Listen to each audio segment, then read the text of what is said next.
A lot has happened with you guys since the last time you were here. Let's talk about, where do you want to begin? You want to talk about Australia or do you want to talk about the new album? Your call. Okay. Your show. Australia. Thank you. You're the first guest to show deference to the host. Okay, Australia. How did that go? It was great. Fantastic. Yeah. No, it's hard to explain. We tried to make it there a few times. It kept falling through and falling through. Finally, our new friend Ben Nielsen, who was the guy responsible for bringing us over there, he hooked it up with No Fun at All, and who, I mean, hadn't been to Australia in about 12 years or so. So the shows were insane. They're really good. We also had the chance to have a few days off in Surfer's Paradise, where we didn't surf. That was the only bummer. We didn't surf. But We caught some rays, though. We caught some rays, some winks on the beach.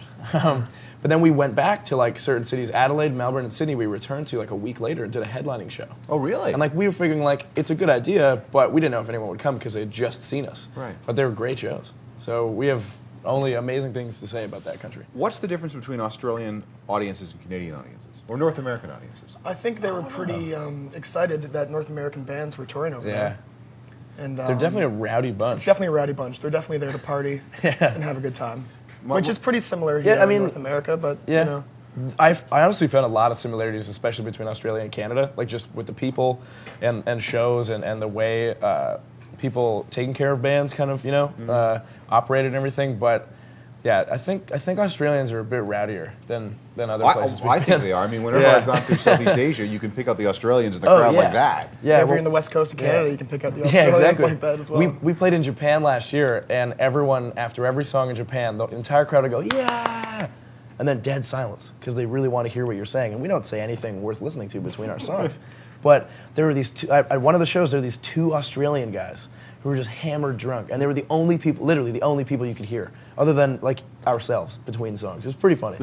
So they're always down to have a good time, and they showed us a great time. That's good. Like none of us really wanted to come home. All right. Let's talk about the new record, which is called Cavalcade. This artwork is, gee, Fat Mike let you get away with this, huh? We just saw him a little while ago, and one of the first things he said about it was that cover. Can't read the name, buddy. He's like, can't read it. We're like, yeah, but it looks good. He's like, yeah, it does look good. You can't read the name. Well, yeah. They were actually smart enough to put a sticker on the plastic wrap that had a, you know, you could read the name. Yeah. Honestly, when this first landed on my desk, it was like, well, who is this?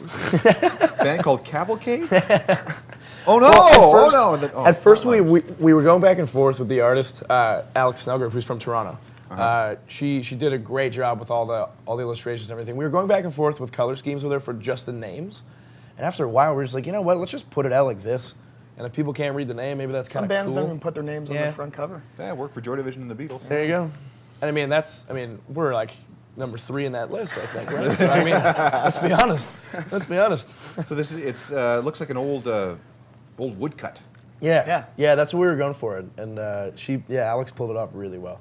Really well. We're really excited. I think it's the best artwork we've had. Yeah, it certainly is the most distinctive. Yeah, I've seen it in a while. So that's good. So 12 new songs. Yep. Lots of I want to ask about the samples on here. Sure thing. You know, I'm listening to the record. All of a sudden, these voices come out of nowhere, and it's like, what the hell? We like to annoy our listeners a lot. Well, yeah. A lot of people think the intro clip is us, but it's not us. Well, we toured Europe a lot, and our driver was British. And he was really big into this sketch comedy thing called the comic strip. The comic strip. And it's really funny. So we got really big into that and started watching all the time. And then we developed our own inside jokes about it. So we thought it was appropriate to throw some of it on the record. And that one from the comic collection and the clip from Shithawks, it's from 2 parts of a series called Bad News. And it's pretty much like a Spinal Tap. But it precedes Spinal Tap, doesn't it? By a couple of years, yeah. And it's like a mockumentary about like a failing metal band. Well, I guess it's different from Spinal Tap in that sense. But it's really, really funny. And the first clip is them in the studio after they've reunited after so many years, like they're about to like record their hit single, and that's how they started off. Is this we're the 4 horsemen of the rock apocalypse? It's way funnier to see it because they have this amazing rock pose. And then they just kind of like, they count in and they break off and start recording it. It's just, it's one of the funniest things I've ever seen. Like most musicians, we think that we're comedians. So we find everything we do funny. And most people don't agree with us. There you go. Yeah. So did you clear those samples? No, not at all. Not at all. Not at all. No. We figured that if bands like Dillinger 4 can get away with having a clip at almost every song, and they don't even mention them, you could probably get away with a couple. Yeah. Listen, it's Fat Mike's problem anyway. Yeah, exactly. Exactly. Yeah, but see, just make sure that if he offers you a drink, pour it out. That's true. That's I'll watch true. him pour it first. Yeah, Yeah, we'll watch have him to pour it first. And it has to be from a sealed bottle. I have to see if there's a video camera around first. Yeah.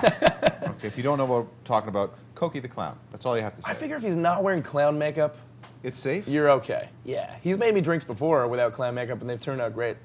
Or maybe he just was super hydrated that day. I'm not sure. I'm not sure. I don't know. What do we call a single on here? I know Carry the Banner was Carry the the first. Banner, yeah. That was the first thing you put up on Yep. MySpace.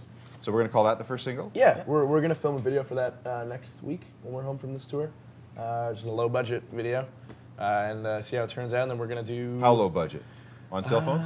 No, that would be That'd be awesome, pretty though. cool. I've seen That would people be do awesome. this. Yeah. It works. That'd be cool. We Now, got a bunch of friends who have some video cameras, so they're going to help us out. And throw it together, film see how it stuff. turns out. You know, you get a couple of HD cameras. Yeah, So like the cheap HD cameras, you Yeah, funnel it into iMovie and exactly. I mean, it's going It's to end gonna up on go the on the internet internet, anyways, yeah. yeah, so...